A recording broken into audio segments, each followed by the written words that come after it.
Gold અને diamond smuggling કરતી gang અલગ અલગ ટ્રીક અપનાવતી જોવા મળે છે. તેવામાં મુંબઈ એરપોર્ટ ઉપર નૂડલ્સમાં અંદર કરોડો રૂપિયાના હીરા છુપાવીને આવેલા સ્મગલર્સનો પર્દાફાશ થઈ ગયો છે. એટલું જ નહીં, આ 4 શખ્સોની ગેંગ હતી, જેમાંથી કેટલાક અન્ય શખ્સો પાસે ગોલ્ડ પણ હતું. તેમણે પોતાના અંડર ગાર્મેન્ટ્સમાં ગોલ્ડ સંતાડી દીધું હતું.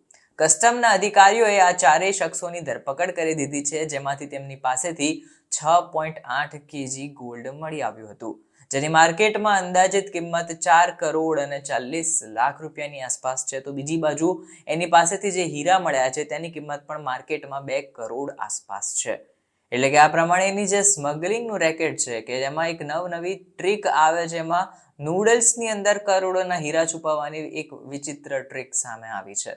અલગ અલગ દેશથી ભારતમાં સ્મગલિંગ કરાયું હોવાની માહિતી મળી છે. એના વિગતે નોંધ લઈએ તો કસ્ટમ અધિકારીઓએ આ અંગે વધારે તપાસ શરૂ કરી દીધી હતી, જેમાં અલગ અલગ દેશોમાંથી ગોલ્ડ અને ડાયમંડ લઈને શખ્સો ભારત આવ્યા હતા અને આ એક ગેંગ હતી જે અલગ અલગ રીતે મુંબઈ એરપોર્ટ ઉપર આવી રહી હતી, જેનું એક કનેક્શન હોવાનો દાવો કરાઈ રહ્યો છે. આમાં વિગતે તપાસ કસ્ટમ ઓફિસર્સ શરૂ કરી દીધી છે. સૌથી પહેલી ફ્લાઇટ જે હતી તેમાંથી પેસેન્જર મળ્યો એ બેંકોકથી મુંબઈ સુધીની હતી. એમાં એક ભારતીય નાગરિકને પકડી પડાયો હતો. તેને ટ્રોલી બેગમાં નૂડલ્સ રાખ્યા હતા અને આ નૂડલ્સનું ચેકિંગ કર્યું તો નૂડલ્સમાંથી 2 કરોડ રૂપિયાના હીરા મળી આવ્યા હતા. આના સિવાય જોવા જઈએ તો કોલંબોથી મુંબઈ આવી રહેલી ફ્લાઇટમાં એક વિદેશી નાગરિક પાસેથી ગોલ્ડ પણ જપ્ત કરાયું હતું. આવા એક પછી એક કિસ્સાઓ સામે આવતા રહ્યા છે, જેમાં લોકો પકડાઈ ન જાય એ રીતે ગોલ્ડ અને હીરા સંતાડી દેતા હોય છે અને બાદમાં સ્મગલિંગ રેકેટ ચાલતું હોય છે. આ શખ્સે અંડરગાર્મેન્ટ્સમાં સોનાના બિસ્કિટ અને ગોલ્ડ પેસ્ટ છુપાવી દીધી હતી. નોંધનીય છે કે આ પ્રમાણેની અનેક ઘટનાઓ સામે આવતી હોય છે અને ત્યાર પછી એના પર રોક લગાવવા માટે કડક પગલાં ભરાય છે. હવે આગળ જોવા જઈએ તો મુંબઈ એરપોર્ટ ઉપર અગાઉ પણ આવા 10 લોકોની ધરપકડ કરાઈ છે, જે દુબઈ કે અબુધાબીથી અહીં આવ્યા હોય.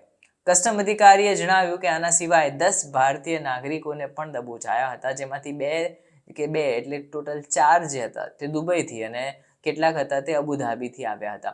જ્યારે એક નાગરિક બહરીનથી આવ્યો હતો, તો એક દોહા રિયાદથી, કેટલાક મસ્કટ, તો કેટલાક બેંકોક અને કેટલાક સિંગાપોરથી ભારત આવ્યા હતા અને આ બધા જ સ્મગલિંગ રેકેટમાં સામેલ હતા.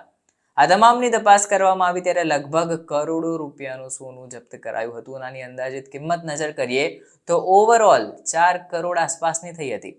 કેટલાક લોકોએ અંડરગાર્મેન્ટ્સમાં આ સોનું સંતાડ્યું હતું, તો કેટલાકે બેગમાં અંદર છુપાવ્યું હતું. આમાંથી 3 લોકો તો એવા હતા કે જેમની પાસે ટ્રાવેલિંગ ડોક્યુમેન્ટ્સ પણ નહોતા અને અત્યારે બધાની પૂછપરછ ચાલી રહી છે અને બાદમાં આ સમગ્ર જે એરપોર્ટ ઉપર ચાલતા સ્મગલિંગનો રેકેટ છે એ અંગે મોટી કડી મળે અને આખા રેકેટનો પર્દાફાશ થાય એવા પણ ધ્યાન જણાઈ રહ્યા છે.